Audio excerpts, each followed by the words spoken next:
Before we start, is there something you want to tell me? About what? I mean, any secrets you hiding, really? You know way more secrets than you need to know about me. I just want to make sure I'm not going to die. Not like in this movie. I liked it. Did you? I liked it. I would say it's worth a watch. If you haven't figured it out, we're talking about His and Hers on Netflix. The story starts out with two estranged spouses. One's a detective and the other is a news anchor. They both end up working on a murder case that happens in the small town that they both live in, grew up in. Yeah, they grew up in that town. Right. I don't think they made it clear if the husband grew up there, but the wife grew up there. So we follow Jack, who's played by Jon Bernthal, and his estranged wife, Anna, who's played by Tessa Thompson. This one's a limited series. Limited series are 4 to 10 episodes. This one is 6. Yeah. Limited means it's going to be a compact story and that it's meant to be resolved at the end. However, if popular enough, can actually be brought back for another season or whatnot, whatever they want to do with that. There's actually examples of that. But this one is just 6 episodes. And you know what? It could be over. It could not be over as well. That's kind of where we were at. This is coming from the adaptation of a 2020 book from Alice Feeney, novel of the same exact name. And it starts off in the forest with a dead body on a car. That's where we start. This is true.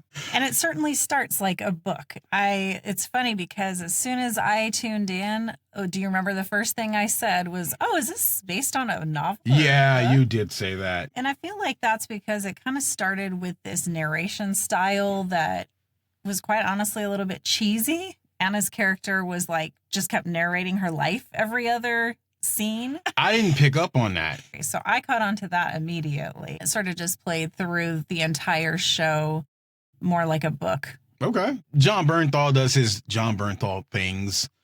You kind of know when you get him mixing with Tessa Thompson. I actually kind of enjoyed it. I bought it. I believed it. It didn't tell us right away why they were estranged and that why they were in different places at different times at the very beginning.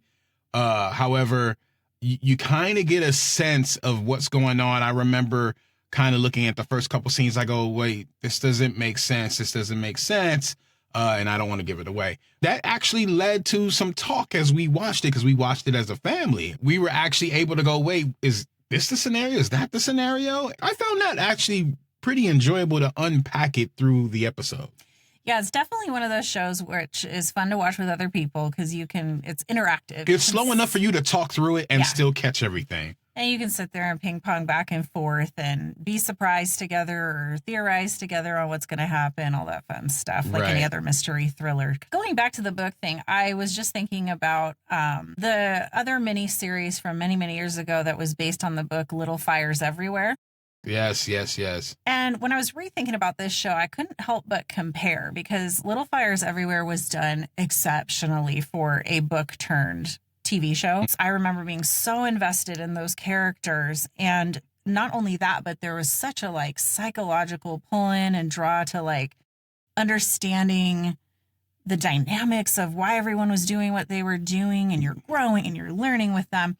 And I felt like this miniseries, or limited series as you called it, fell short of that, honestly. Like the character development was not as vast. Yeah, it was a little shallow. That was a great comparison. Actually, I got vibes from another Netflix show, Clickbait. Great show. It was, haven't watched if it. you haven't watched that and you like this, go watch Clickbait. It's amazing. The one word that kept coming up the whole time was, this is messy. Oh my gosh, it's so messy. It's messy. It's messy. So I mean, it's sex in the rain. Oh my gosh, I was going to mention that. Do people not have a bed in They don't have their bed is their car. Oh my gosh, so much sex in the rain. In a car in the rain. In the rain. It's Every wild. time. It's wild. I thought, okay, they're going to get clever. They made it very clear at some point, and I think to kind of throw you off the scent, it was, okay, the wife knows this about him. He knows this about her. They start off on opposite sides of the spectrum.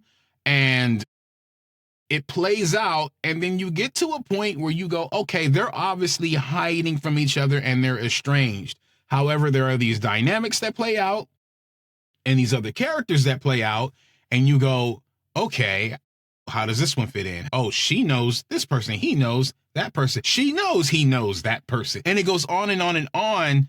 You get to about episode 3 or 4 and you go, okay, at this point, the killer has to be someone we've already met. Otherwise, you're going to not feel invested. I jokingly guess who that was. Said it out loud, and everyone said no. I wasn't 100% serious when I said it, but I said if they want to throw us for a real loop, it's going to be this. And I was like, maybe it is. And we were all like, haha, no.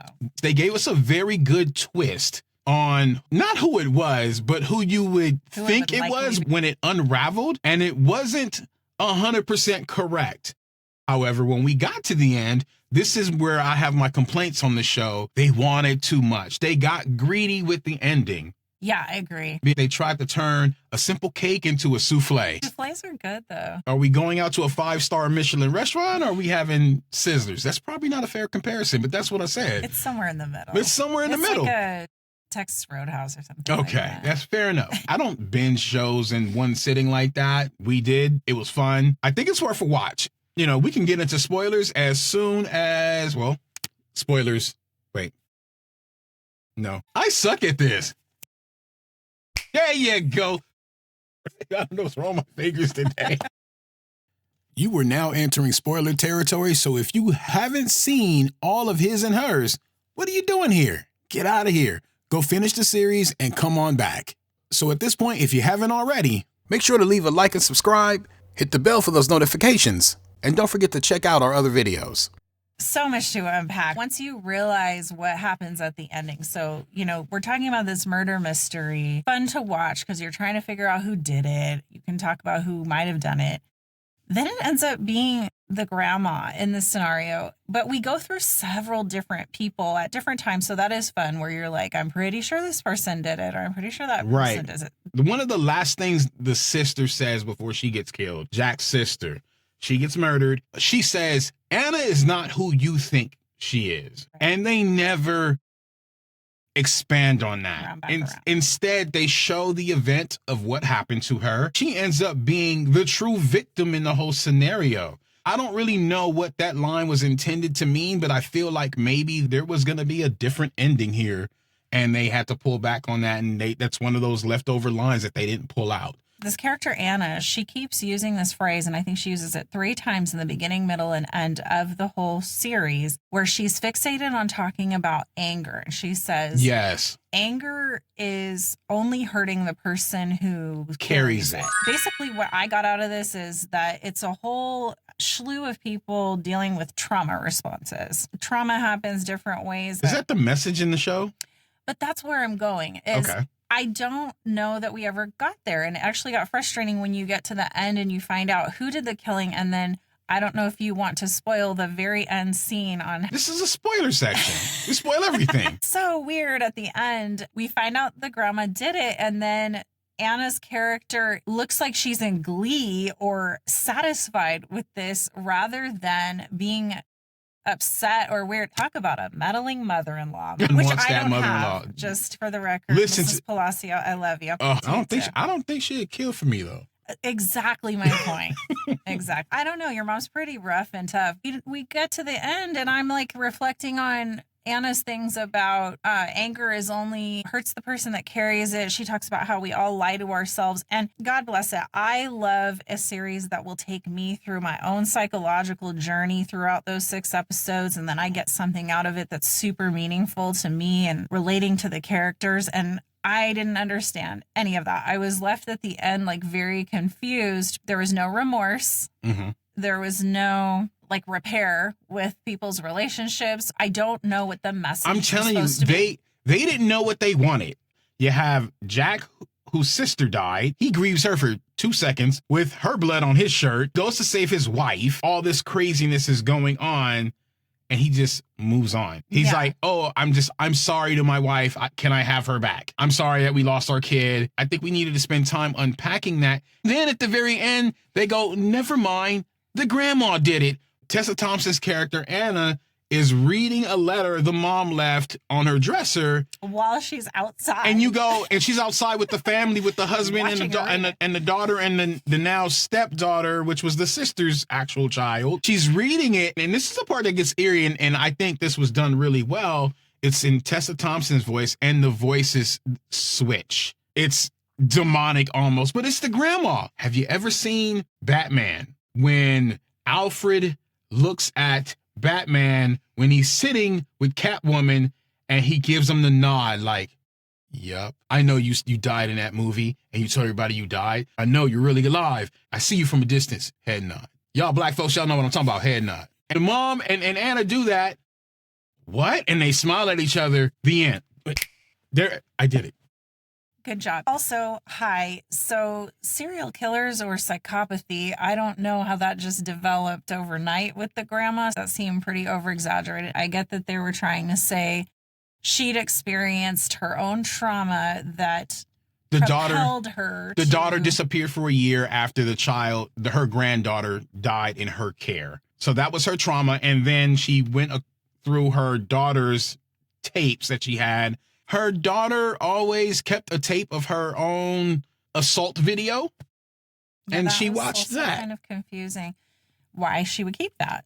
And not saying those aren't traumatic things, obviously. I don't track how she became the magnitude of serial killer is really what this becomes as she did. They pin it on a mother's love. I love my kids. I ain't gonna go murdering a bunch of people for you. I'm sorry. If my child does something, I want them to be held accountable. I know this isn't real life. It was a weird train of thought. Where are we going with this? And where we ended was a weird train of thought. We start with one character, Lexi. It unfolds that she might be behind everything.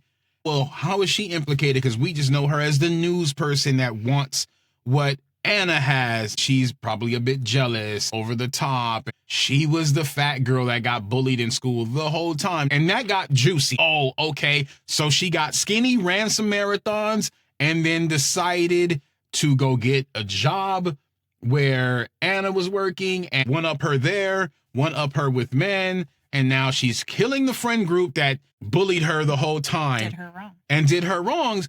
When you undo that, then you go, well, all of that stuff that I just said is happenstance. She happened to work where Anna worked. She kind of killed her sister, but she really had nothing to do with anything. I guess her and Anna just had this long-standing misunderstanding, even though they had common friends that died. I guess she didn't care about that either. That's where I go back to, I think it was supposed to be super metaphorical, and I'm sure this reads better as a book, and I hate to harp on that. I felt like a lot of stuff was overly visualized. Right. And so a lot of stuff when you're reading a book is going to be left to your imagination, but this kind of made it seem more salacious or even boring at some points. It gave too much detail on every single thing that everybody was doing all the time.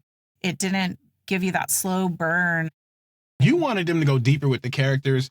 I feel like they didn't because they didn't want you to get attached to anyone. It was almost a who done it. Well, it is. It is a who done it. You know, we were trying to figure out who did it. They didn't. Yeah, I was okay with that. I just don't like the have your cake and eat it too.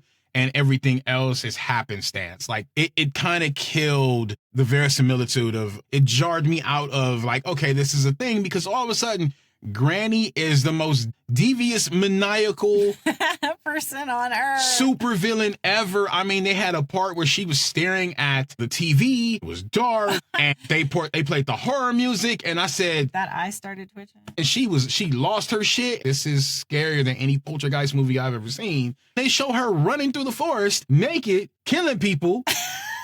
Not exactly. She's like, I'm going to pretend I got Alzheimer's. That is the most dangerous human alive. And then she writes her daughter a letter and goes, shh, a mother's love. The fuck? That's a head scratcher. By the way, the end. That's how it ends. Is it worth the watch? I think so. Oh, it depends on what you are looking for. It's giving Lifetime movie kind of. It's winter season. It's time to lay in a blanket on the couch on a weekend. Yes, watch this if you're curious about it and you like those kind of whodunit mystery thriller. Then I would say yes. But if you're looking for a deeper meaning or want to cry with characters or laugh with characters and have some sort of profound takeaway, I would say this is not that. If you want to go on a revenge mission with Granny, watch this movie.